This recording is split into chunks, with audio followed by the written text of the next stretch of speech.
Écoutez, j'arrive d'un drôle de pays. Si vous avez suivi les informations, c'est pas brillant. Et on peut s'inquiéter encore plus qu'hier pour tout ce thème de la liberté d'expression.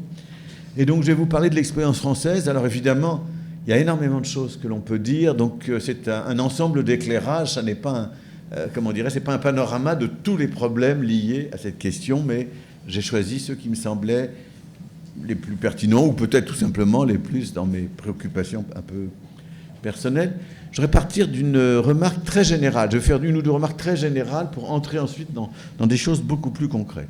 La remarque très générale que je voudrais faire, c'est sur la notion même, ou l'idée même de démocratie. À mes yeux, parce que les définitions, on n'en manque pas, la démocratie, à mes yeux, c'est le seul régime connu, pour parler comme Churchill, qui permette d'assurer à la fois l'unité d'un corps social et le traitement de sa diversité. Les deux en même temps.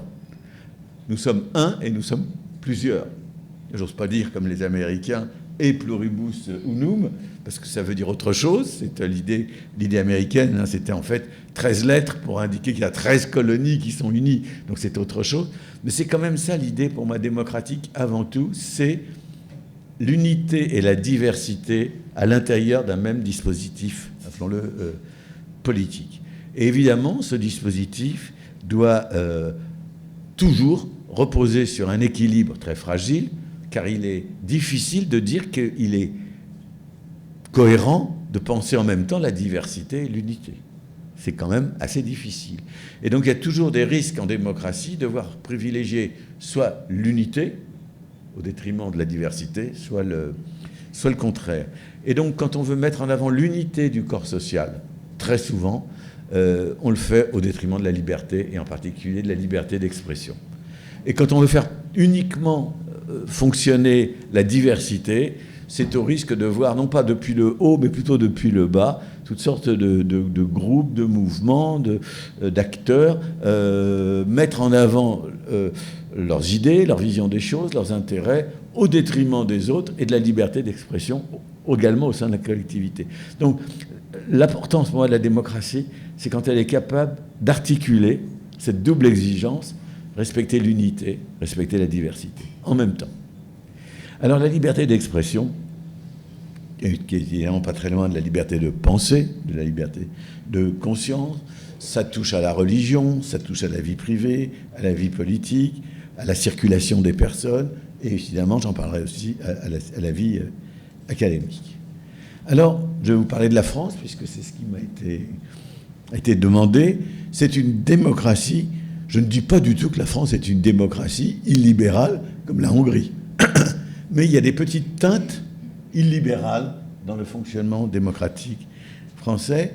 Et c'est ça que je voudrais analyser en vous montrant, j'espère, que ça procède de logiques qui viennent les unes d'en haut, du pouvoir, du gouvernement, du chef d'État. La France est un pays à la fois jacobin et qui donne un pouvoir très important au chef d'État, et d'autres qui viennent au contraire plutôt d'en bas, d'un certain nombre d'acteurs qui eux-mêmes mettent en cause la liberté ou les libertés. Alors, quand c'est top-down, quand ça vient d'en haut, très souvent, quand la restriction est explicite, ce qui n'est pas forcément le cas, eh bien, c'est parce que le pouvoir politique met en place des restrictions à la liberté au nom de menaces. Il faut qu'il y ait des menaces sur l'ordre, donc sur l'unité du corps social et sa capacité à fonctionner. Il faut qu'il y ait des menaces qui vont justifier la mise en cause de certaines libertés. Et en général, quand c'est le cas, le pouvoir présente ces menaces comme momentanées, circonstancielles, et promet donc que la restriction des libertés sera limitée dans le temps. Et évidemment, ce qui se passe, c'est pas toujours ça. C'est plutôt même qu'on va utiliser des restrictions qui ont été décidées dans un certain contexte par le pouvoir pour réduire les libertés de certaines personnes ou de certains groupes dans d'autres circonstances ou sur d'autres registres. Et donc, le pouvoir présente les restrictions à la liberté comme provisoires. Le problème, c'est qu'elles risquent toujours d'être sustainable, durable. Alors, on a eu des épisodes très importants qui ont pu justifier, en France, que le pouvoir se mobilise et dise « faites-moi confiance pour gérer la situation et laissez-moi prendre des mesures un peu exceptionnelles ». Alors, qu'est-ce qu'on a eu ? On a eu le terrorisme, plusieurs épisodes terroristes très graves. Très très graves. Ce n'est pas des petites choses. Si je vous dis le Bataclan 2015, c'est quand même à peu près 200 morts. Enfin, c'est l'ordre de grandeur. Et quand on donne des chiffres comme ça, on passe à côté des blessés, des gens traumatisés, des familles détruites, des vies bousillées, enfin de beaucoup de choses. On a eu l'épidémie de Covid. Notre chef d'État a dit « nous sommes en guerre ». Donc il y avait le sentiment qu'il fallait des mesures très très exceptionnelles. On a eu, alors les analyses varient, mais on a eu, appelons ça un mouvement social pour aller vite, le mouvement des Gilets jaunes, qui a aussi eu à un moment des accents insurrectionnels. Il faut en avoir conscience. Et que par conséquent, là aussi, quand un pouvoir est menacé par une insurrection, il va peut-être réduire les libertés. Donc, si vous voulez, il y a eu des choses qui viennent plutôt d'en haut, de décisions prises par le pouvoir face aux terroristes, face à l'épidémie, face aux gilets jaunes, pour prendre ces cas un peu lourds. Et puis, il y a un autre mouvement qui vient, lui, plutôt d'en bas de la société, bottom-up et non pas top-down. Et là, c'est un mouvement qui en appelle à l'autoritarisme, à un pouvoir fort, à un leader fort, et qui va dire il faut plus d'ordre, plus de sécurité, plus d'intégrité et de cohérence de la nation contre tout ce qui la menace. Et ce genre de choses qui viennent d'en bas, plutôt de la société, va pouvoir alimenter des logiques extrémistes de différents types, qui elles-mêmes pourront être menaçantes pour les libertés. Je n'ai pas besoin de vous dire qu'avec les résultats du Rassemblement national hier aux élections européennes en France, on peut avoir ce genre d'inquiétude. Même si le discours du Front national, enfin du Rassemblement national, se présente comme un discours respectueux des libertés, respectueux de la démocratie, respectueux de la République, en lutte contre l'antisémitisme et toutes ces choses-là. Et donc, pour le dire très simplement, si on veut réfléchir à la question des libertés dans un pays comme la France, il faut regarder ce qui vient de logique bottom-up, et de logique top-down, et comment tout ça se rencontre, s'articule. Donc voilà, si vous voulez, les quelques remarques un peu générales que je voulais faire, en ajoutant une autre remarque qui va traverser, je pense, tous les exposés, ou qui pourrait traverser tous les exposés qui vont être faits au cours de ces journées, c'est qu'il n'y a pas que en haut et en bas, le pouvoir et le peuple, pour le dire d'une drôle de façon.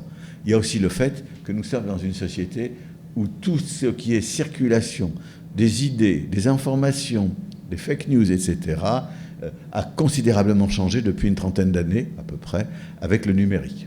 Et donc, on ne peut pas réfléchir à ce problème de restriction des libertés sans faire intervenir le fait que nous sommes dans l'ère du numérique, avec, premièrement, le fait que cette ère est globale.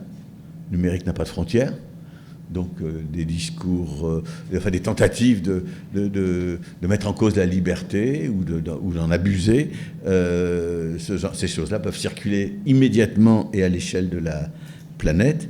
Et, par conséquent, si l'on veut lutter contre les dérapages, les excès, les dérives, les problèmes que suscite le numérique du point de vue des libertés, il faut réfléchir à une échelle globale, alors qu'on a l'habitude, sur ce genre de problème, de réfléchir dans le cadre de l'État-nation.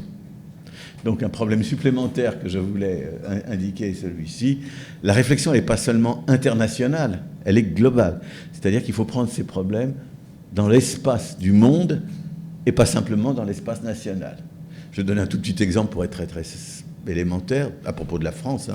En France, on a une loi depuis 1881 qui régule à peu près convenablement la liberté d'expression dans la presse. En gros, vous ne pouvez pas écrire dans un journal n'importe quoi, attaquer des personnes, diffuser des discours de haine, etc. C'est à peu près bien régulé.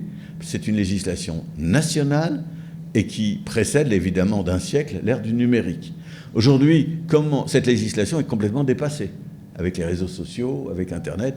Bon. Et donc, si vous voulez, la difficulté, elle est comment penser depuis un pays, la France, des problèmes qui se jouent aussi, et surtout peut-être à un autre niveau. Ce sont des choses vraiment très, très, très compliquées. Comment exercer une pression? Alors, dans le temps, on appelait ça les GAFA, on appelle ça maintenant autrement.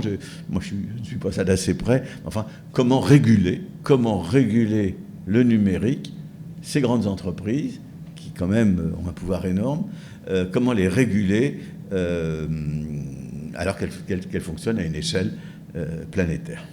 Donc, il y a là vraiment des choses importantes, et avec les développements de l'intelligence artificielle, ces questions deviennent aiguës, cruciales, car le respect de la propriété intellectuelle, le respect du droit d'auteur, enfin, toutes ces choses, et donc de l'expression, toutes ces choses-là se posent maintenant un peu autrement. Alors voilà un peu le cadre général dans lequel j'essaye de réfléchir à la question qui m'a été posée.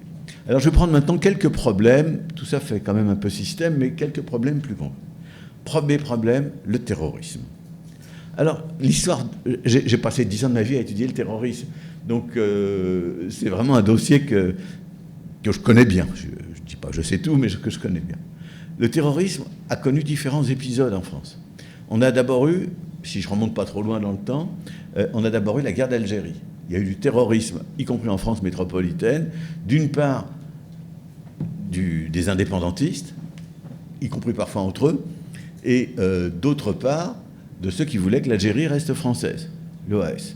Et donc, ça c'est une époque, je la laisse de côté. Mais là, à l'époque, il y avait vraiment beaucoup...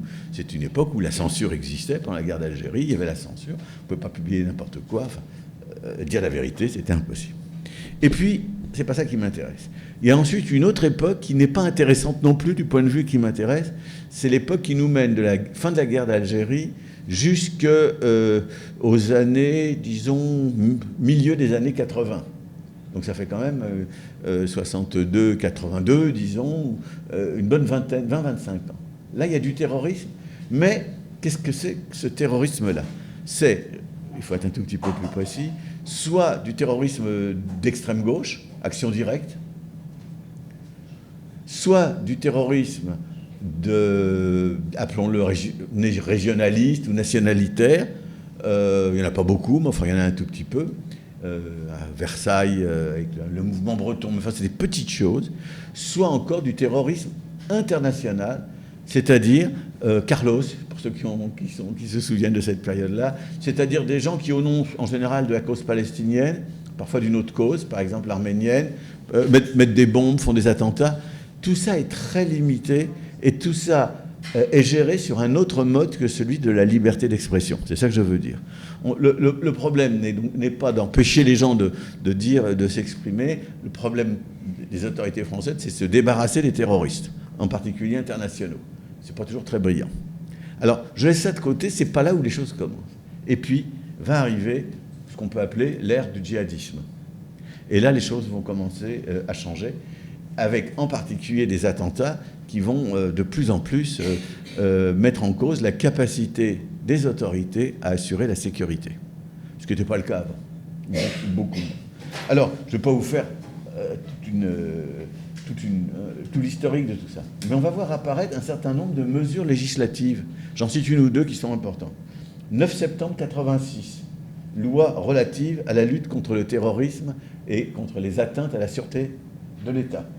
Alors, qu'est-ce qu'elle dit, cette loi? On va prévoir plus de garde à vue, l'incrimination de l'apologie du terrorisme, autorisation de perquisition plus qu'avant, si je peux dire, à domicile, même sans l'assentiment, etc. Et puis ça continue au fur et à mesure qu'il y a des attentats, si je peux dire. Loi du 10 juillet 91 qui autorise davantage d'écoute.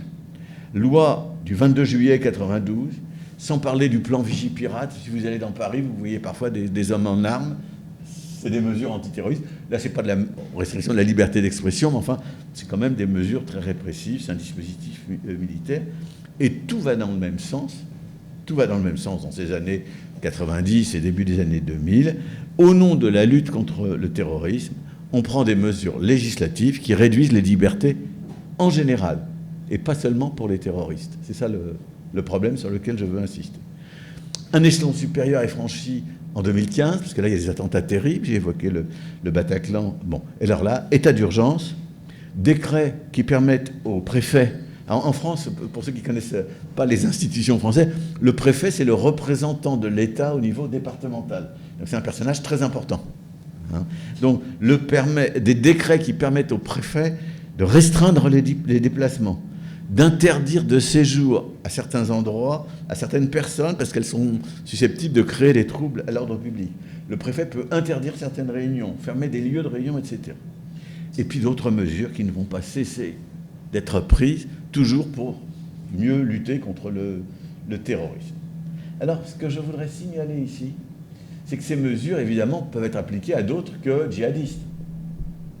Si vous êtes écolo, un peu anarchiste, si vous êtes contre, je ne sais pas si vous avez suivi ce genre d'affaires, les bassines, c'est-à-dire les énormes réserves d'eau que les écologistes contestent parce que ça semble poser des problèmes d'environnement, vous serez peut-être un peu anarchiste, il y aura peut-être de la violence dans des affrontements avec la police, etc. On utilisera la législation antiterroriste qui n'a pas été faite pour vous au départ, pour vous coincer. Tout ce qui est un peu libertaire est menacé. Bon, les écologistes en particulier sont souvent, si je peux dire, je ne vais pas exagérer en disant persécutés, mais ils ont poursuivi en s'appuyant sur cette législation antiterroriste. Alors, ce qui m'intéresse, je voudrais vous dire, c'est autre chose, en réalité, ici. C'est le fait qu'il y a très peu de protestations contre ça. Moi, je fais partie, mais il s'est éteint depuis 3-4 ans, j'ai fait partie, disons, d'un réseau où il y avait des magistrats, des avocats, des universitaires, des militants associatifs, etc. Un réseau qui se donnait comme objectif de protester contre ces mesures, et cette législation, et ces décrets, etc. On n'était guère entendu. C'était très technique. Après, on rappelait que telle disposition était contraire à telle loi ou des choses comme ça. Mais ça ne mordait pas. On n'était pas suivi. La société française n'avait pas, dans l'ensemble, envie d'écouter ceux qui disent « Attention, on est en train de toucher à des libertés importantes au nom de la lutte contre le terrorisme. » Et donc la société française voulait de la sécurité. Et quand une société veut de la sécurité, elle accepte des mesures comme celles que je viens d'évoquer. Et j'ajoute des mesures qui n'ont jamais empêché les terroristes d'agir. Parce qu'évidemment, les terroristes sont intelligents. Parenthèse, si vous voulez un exemple de l'intelligence des terroristes, c'est une parenthèse. J'ai étudié aux États-Unis en 85-86, j'ai vécu à Washington, la façon dont les Américains préparaient l'antiterrorisme. Bon, écoutez, ils avaient tout imaginé, du terrorisme nucléaire, du terrorisme chimique, des empoisonnements d'eau, tout était imaginé, sauf que le fait que des gens puissent monter dans des avions avec juste un cutter et faire les attentats du 11 septembre.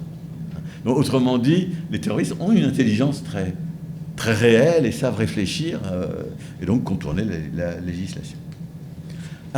Donc voilà pour le terrorisme. Quelques mots maintenant avec le Covid. Le Covid, c'est pareil. On a eu des mesures d'exception. Je ne sais pas ce qu'il en a été au Canada ou au Québec. En France, on a eu un état d'urgence sanitaire, et prévu par la loi. Mais enfin, on a renforcé le code de santé publique. Alors, il y a une loi, je vous donne la référence, 23 mars 2020.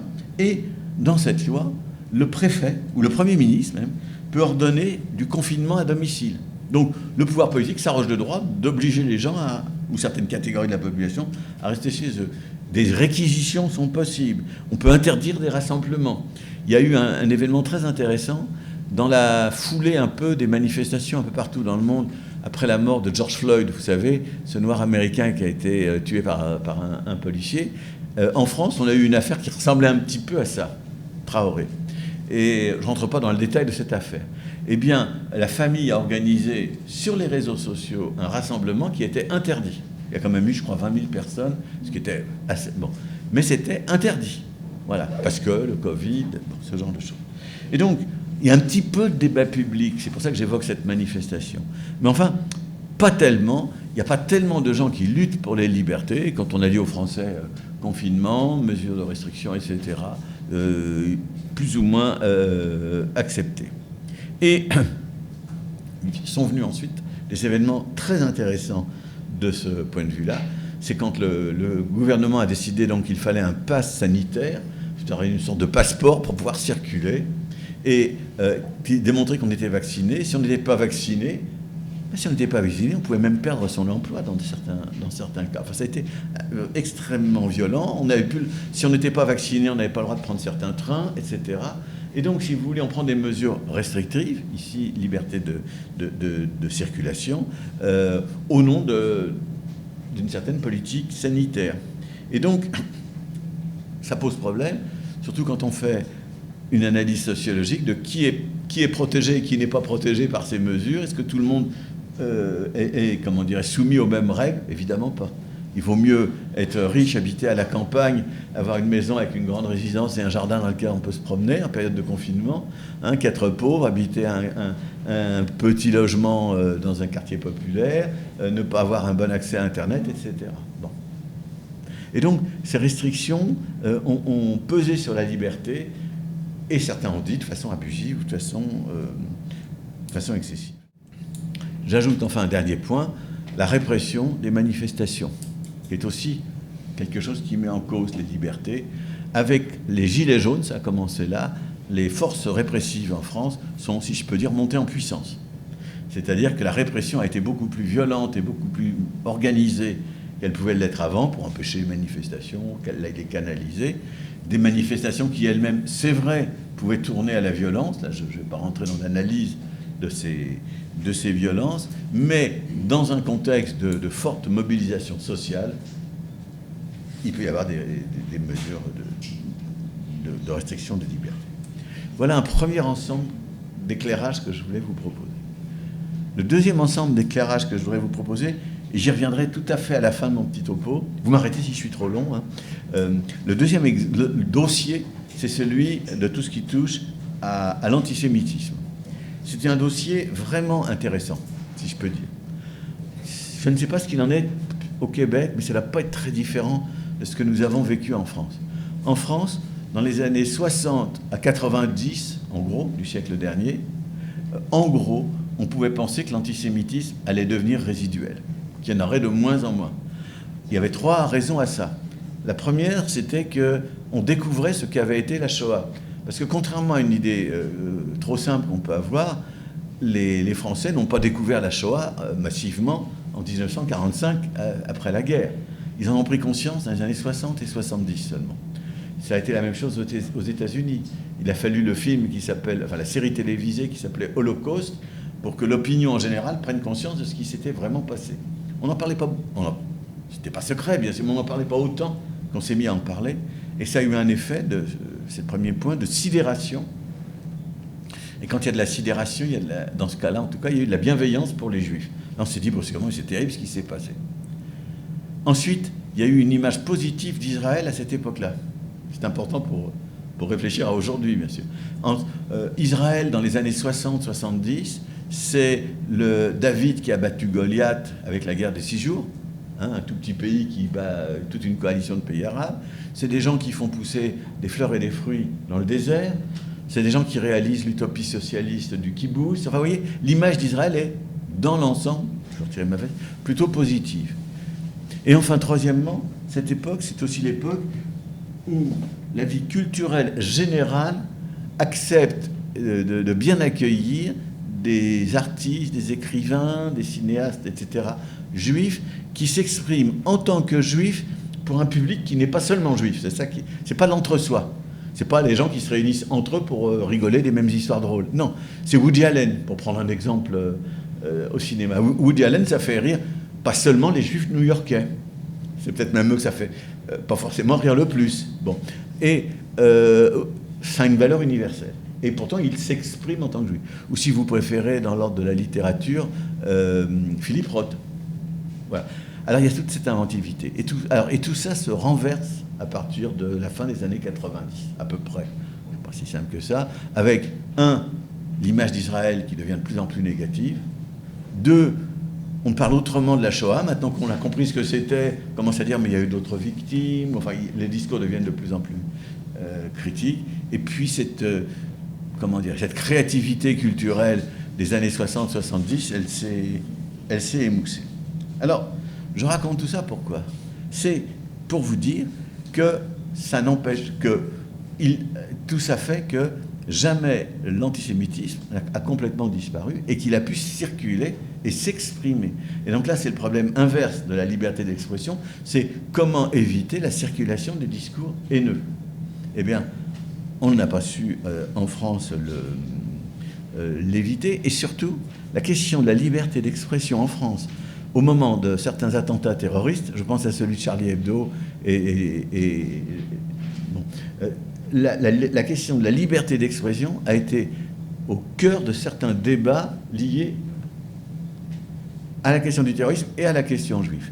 Je voudrais vous dire ce qui s'est passé quand il y a eu les attentats de 2015, de janvier 2015. Énorme attentat à Paris, énorme. Et à ce moment-là, énorme manifestation, des chefs d'État viennent du monde entier.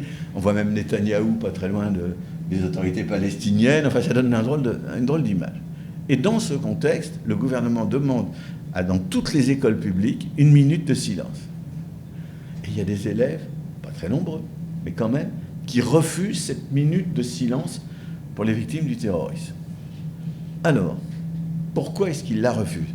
Des enquêtes ont été faites. En gros, ils disent, dans ce pays, pour la liberté d'expression, il y a 2 poids, 2 mesures. Ça voulait dire quoi? Ça voulait dire la chose suivante. Quand Charlie Hebdo publie des caricatures du prophète qui sont intolérables aux yeux de certains croyants musulmans, et que, eh bien, toute la société française, disent ceux qui sont critiques, toute la société française dit non, non, non, le blasphème en France, c'est un droit, il faut soutenir Charlie Hebdo. Mais ajoute-t-il, quand le comique Dieudonné, c'est un personnage un peu sulfureux qui fait des stand-up, si vous voulez, quand le comique Dieudonné se moque des déportés ou laisse entendre qu'il n'y a peut-être pas eu de chambre à gaz ou ce genre de choses, alors là, lui, par contre, il prend aussitôt les coups les plus terribles, on l'interdit de faire ses spectacles, on lâche sur lui l'administration fiscale, ça c'est très français. Quand on veut casser les pieds à quelqu'un, c'est comme Al Capone. Quand on veut casser les pieds à quelqu'un, on lâche le fisc. Et on trouve toujours... Bon, on le persécute, on lui interdit l'accès, de faire des spectacles, etc. Et donc, disent un certain nombre de personnes, surtout des jeunes, 2 poids, 2 mesures dans la liberté d'expression. J'ai le droit de blasphémer le prophète autant que je veux, mais Dieudonné, lui, il n'a pas le droit de se moquer de la Shoah. 2 poids, 2 mesures. Et c'est un thème très important qui alimente l'antisémitisme, c'est-à-dire, vous voyez, les Juifs, ils se débrouillent bien, eux bénéficient de la liberté d'expression quand ça les arrange, et quand la liberté d'expression des autres les ennuie, là, ils bénéficient aussi de toute une législation répressive. Et donc, il se construit un débat autour de ça. Je vous en donne une petite illustration qui est significative et très intéressante. Il y a une dizaine d'années à peu près, je crois que c'était en 2017, les éditions Gallimard décident de republier les pamphlets antisémites de Louis-Ferdinand Céline. Il faut savoir que Céline avait publié 3 ou 4 pamphlets antisémites, qu'après la guerre, il a demandé à ce qu'ils ne soient plus republiés. Et sa veuve, sa femme de l'époque, ensuite devenue sa veuve, était d'accord. Et donc ces trucs-là n'étaient plus publiés, mais évidemment, on pouvait toujours les trouver sur Internet. En particulier, je crois on pouvait les trouver depuis le Québec. Il me semble que depuis le Canada, il y avait une façon d'accéder. Enfin, donc si vous vouliez vraiment lire les pamphlets antisémites de Céline, vous pouviez. Mais enfin, c'est pas la même chose que quand c'est une grande maison d'édition comme Gallimard qui est publiée. Donc ils annoncent, pour des raisons purement d'argent, d'ailleurs, la veuve avait besoin d'argent, la veuve de Céline, ou ses héritiers. Donc ils annoncent, on republie les pamphlets antisémites de Céline. À ce moment-là, bronca dans les médias, un certain nombre de personnes se mobilisent et disent c'est une honte, etc., c'est des discours de haine, il faut interdire ça. Et le patron de Gallimard dit d'accord, je recule, on verra plus tard, enfin je suspends tout ça. Et à ce moment-là, sur les réseaux sociaux, circule la chose suivante. Vous voyez, pourquoi est-ce que le patron de Gallimard a reculé? Parce que le CRIF, c'est-à-dire la grande organisation juive en France, le couple Klarsfeld, c'est-à-dire des juifs connus pour chasser tout ce qui restait du nazisme, et fait des gens un couple très investi donc dans la dénonciation des crimes nazis. Et l'ambassade d'Israël, et les juifs se sont mobilisés pour demander l'interdiction de cette publication. Et donc, voilà, eux, les juifs, ont le pouvoir, donc c'est ça, vous voyez comment la liberté d'expression devient un thème manipulé. Les juifs ont le pouvoir de jouer avec la liberté d'expression selon qu'elle les arrange, ou qu'au contraire, elle ne les arrange pas. Donc je voulais évoquer ce petit dossier, mais qui est assez important. surtout dans le débat actuel, j'y viendrai en conclusion. J'ai encore quelques minutes. Combien ? 5. Bon. Alors, je vais accélérer parce que j'en suis au tiers seulement. Je voulais vous parler de la liberté académique. Il y a plein d'épisodes en France qui témoignent de problèmes de liberté académique.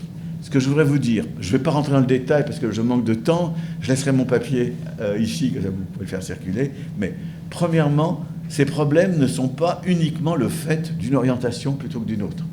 C'est de tous les côtés, de la droite, de l'extrême droite, de la gauche, de l'extrême gauche, c'est-à-dire que des gens jouent avec la liberté d'expression et la liberté académique.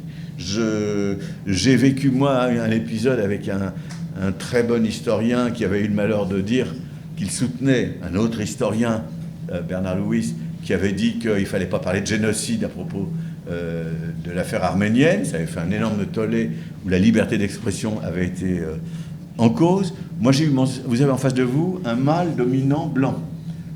J'ai eu mon séminaire envahi par une quinzaine de personnes, dirigé, animé entre autres par une jeune femme bien blanche, bien suisse, et de très bonne famille, je l'ai appris ensuite, c'est elle qui m'a accusé de mâle dominant blanc. Enfin, et on m'a interdit de faire mon séminaire pendant une séance sur la base de choses totalement délirantes.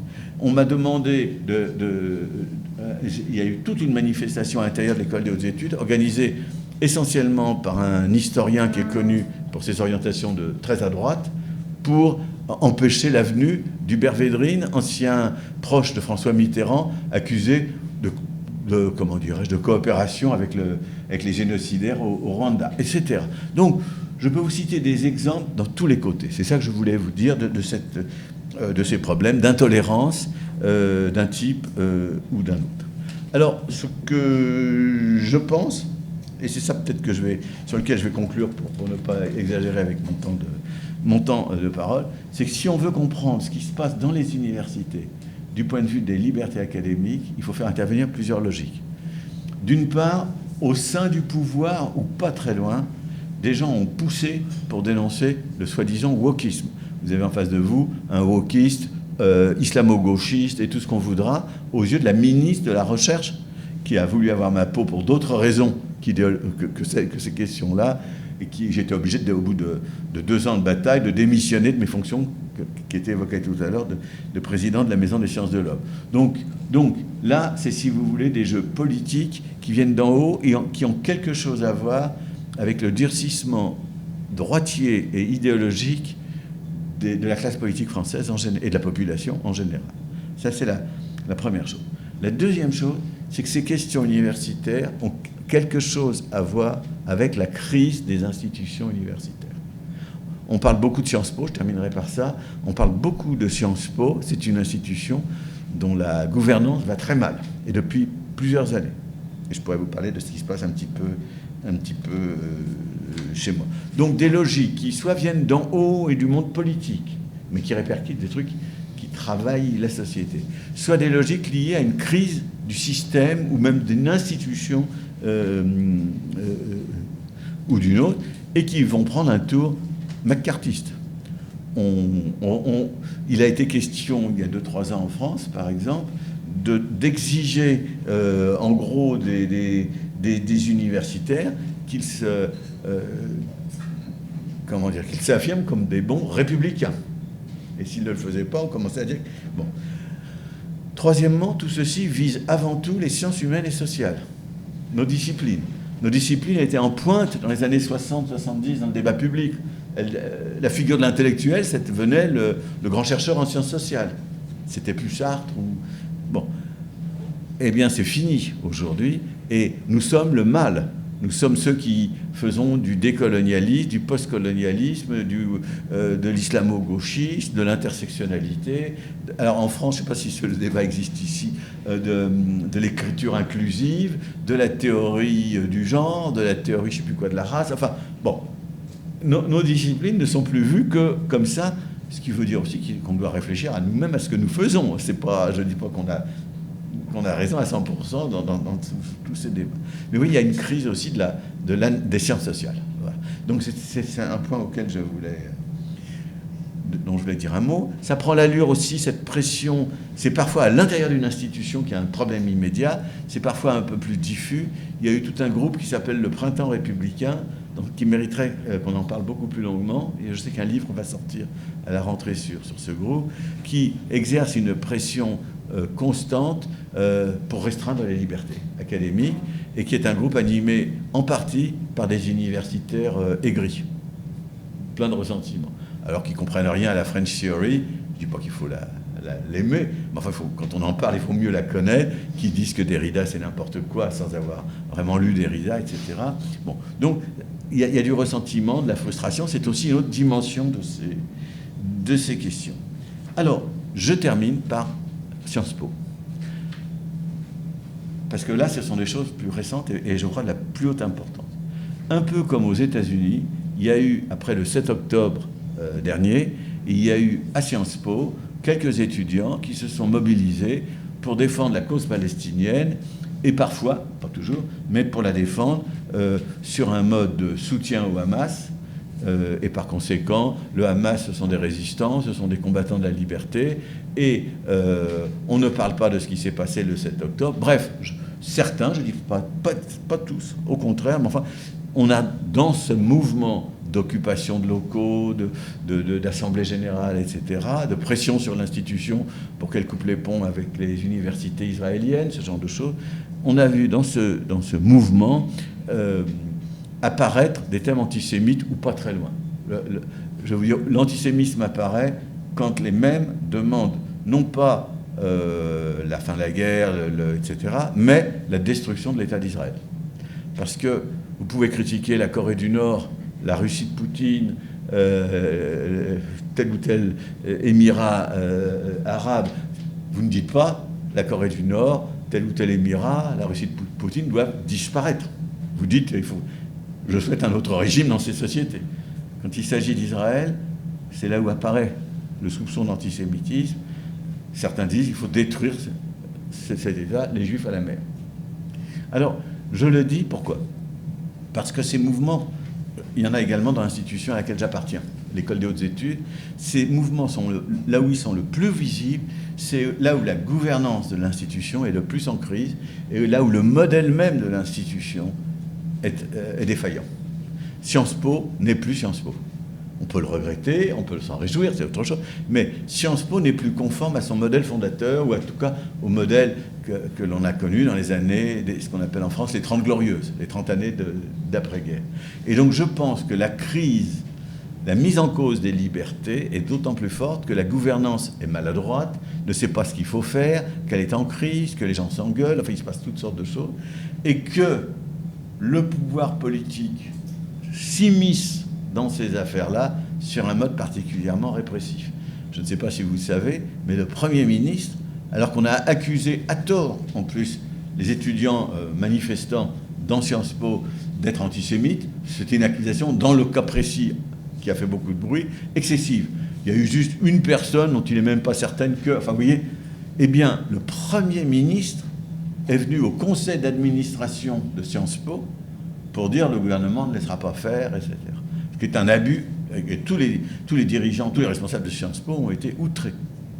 Donc, si vous voulez, c'est ça que j'essaie de vous dire en conclusion, ces affaires-là, il faut les voir dans ce qu'elles ont de local, dans ce qu'elles ont de crise d'une institution, dans ce qu'elles ont de politique générale, et dans ce qu'elles ont d'existence, de groupe.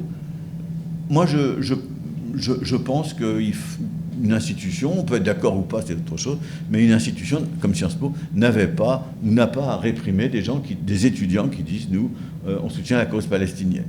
Ils doivent ne pas laisser faire les dérives, évidemment. Par exemple, dans mon institution, des dégradations. Ça avait coûté, la fois précédente, quelques centaines de milliers d'euros, quand même, à remettre en état. Ça, c'est inacceptable. Mais, au nom de la sécurité, l'ordre, etc., on interdit aussi certaines expressions, certaines manifestations. Et je pourrais vous dire des choses comparables sur l'écologie. Regardez ce qui se passe en ce moment à propos d'une autoroute qui doit être construite dans le sud-ouest de la France, où ça devient la guerre, quoi. Si vous regardez les images, c'est la guerre, quoi. C'est des gens qui en poursuivent d'autres de façon extrêmement violente. Bon. Alors, j'ai terminé. J'espère ne pas avoir été trop long. La France est un pays où, parce qu'il y a des difficultés de fonctionnement, parce que la démocratie est toujours imparfaite, mais là particulièrement, où les libertés, ici et là, sont affectées. C'est pas massif, hein, je vous dis, je peux m'exprimer très librement, je ne risque pas d'avoir des ennuis, mais on sent bien quand même la pulsion illibérale qui menace ce pays. Voilà, merci de votre patience.